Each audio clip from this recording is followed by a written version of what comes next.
Welcome back. We focus on the power crisis, and the Finance Minister, Enoch Godongwana, has told Reuters, an international news agency, that load shedding will be a thing of the past in the next 12 to 18 months. He was speaking in Davos in Switzerland.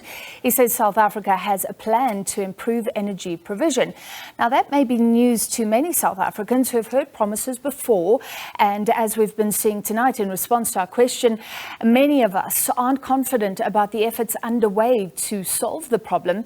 To discuss, we're now joined by Energy Analyst Clyde Mallinson. Mr. Mallinson, thank you for being with us. Let's start there. What do you make of the Finance Minister's statement in Davos that, to quote it exactly, eventually in the next 12 to 18 months, we will be able to say that load shedding is a thing of the past? That is the target. Does that tally up with what you know? Let's just say it would be fantastic if that's what happens. But we've heard that many times before, and I would have thought by now ministers would be particularly wary about making predictions for when load shedding is going to end, because it's not actually controllable at the moment. The only thing I can say is that we are where we are at the moment, exactly as predicted, if you like. So we're at the moment. And it was predictable that we would be at this point from about 3-4 years ago. Okay, so the warnings were there, and we could have done much more. That's a consensus. Apparently, since 2018, not much new energy capacity coming online, despite those projections, correct? Absolutely correct. And in fact, COVID gave us a bit of a reprieve. So we're at the moment where we would have been in 2020 had we not had COVID. You'll remember there was a massive drop-off in demand during COVID. Obviously, industry shut down. People had to stay at home. I think our demand dropped by about 6,000 or 7,000 megawatts during that lockdown period. And that's exactly the level of load shedding that we're experiencing now, around about stage 6. So it gave us a wonderful reprieve, and basically we didn't use that time that we had been granted to do what we should have done. So it's quite sad. It's history, of course, and now it's actually quite easy to predict what level of load shedding we'll have in any particular month of this coming year, based on what the performance of the coal fleet is. So it's silly to make a prediction without linking it to the coal fleet. Yeah. So at the moment, the coal fleet's only running at about a 40% capacity factor. Mr. Mallinson, just stop there, because you've actually got some graphs. So let me just ask for one of those to be brought up. And you've looked at predictions for load shedding for each month of 2023. So run us through that. What does this mean, the red, yellow and green?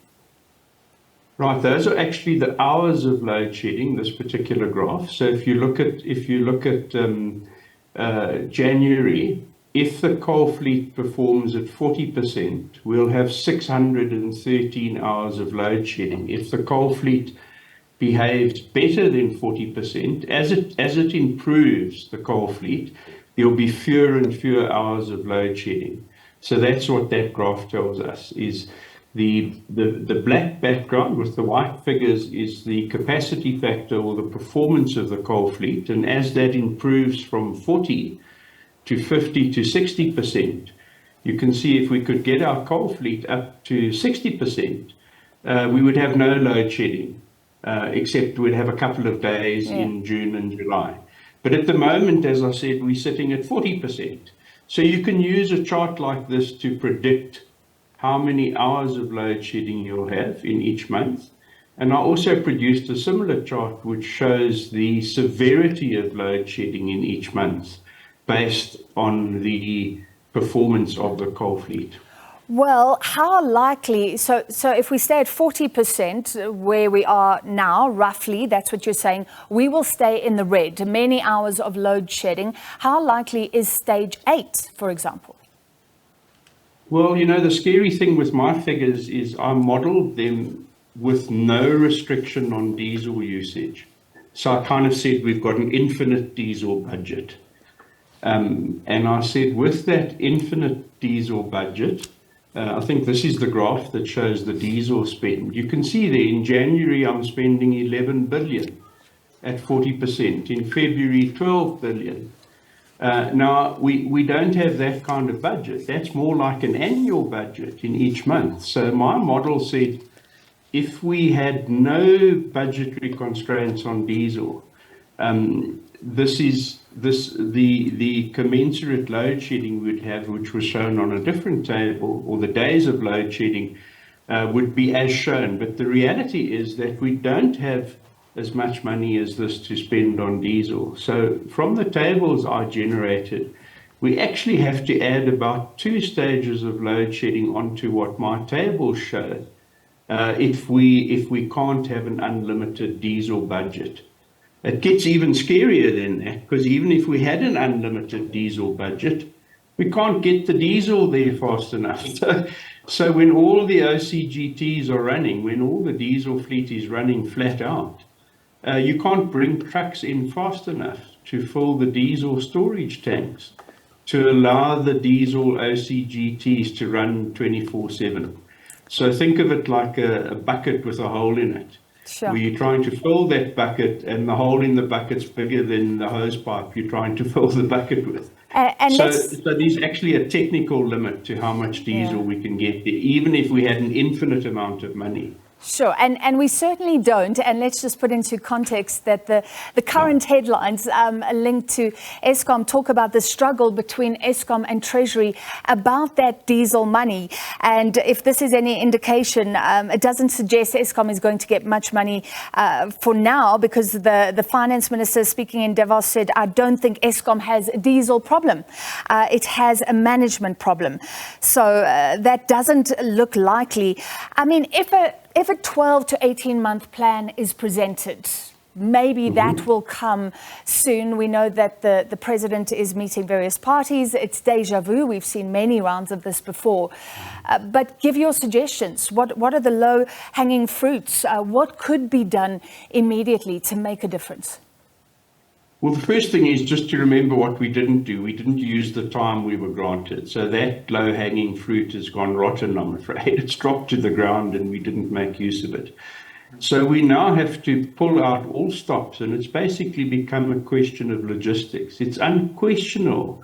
It's absolutely clear that we have to improve the performance of the coal fleet as best we can. And the best way we can do that is to make each coal-fired power station autonomous in its decision-making, in its coal procurement. At some point in the past, they centralized a whole lot of stuff, and different coal power stations like to eat different coal, if I can put it that way, different grades of coal. And when you do centralized procurement, you lose that personal touch of feeding the correct coal to the correct power station. So we need to give more autonomy back to the power station managers. We need to get salty old dogs, if you like, who understand each of the units very well, because they've been looking after them for a long time. And we need to eke as much as we can out of the coal fleet. But in parallel with that, we need to have a massive logistical exercise in putting in new generation, rooftop, on our homes, on our businesses, new wind, new solar, new storage. And that's where the disconnect has been. We haven't been putting in the new at the rate at which the coal fleet is busy dying off.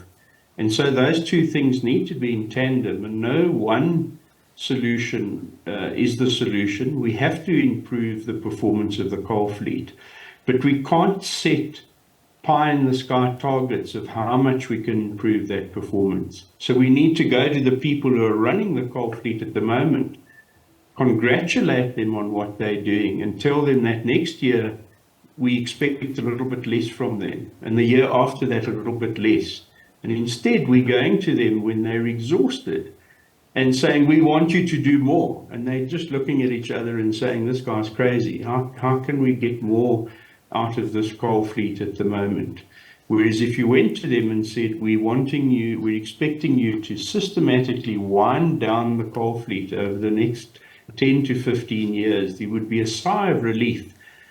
especially if you can tell them we're bringing in the reinforcements, we're bringing in the new generation so that you can get that done. All right, so what you're reiterating what many believe, no quick fix, but there needs to be a concerted effort here. Thank you very much for your time. Energy Analyst Clyde Mallinson.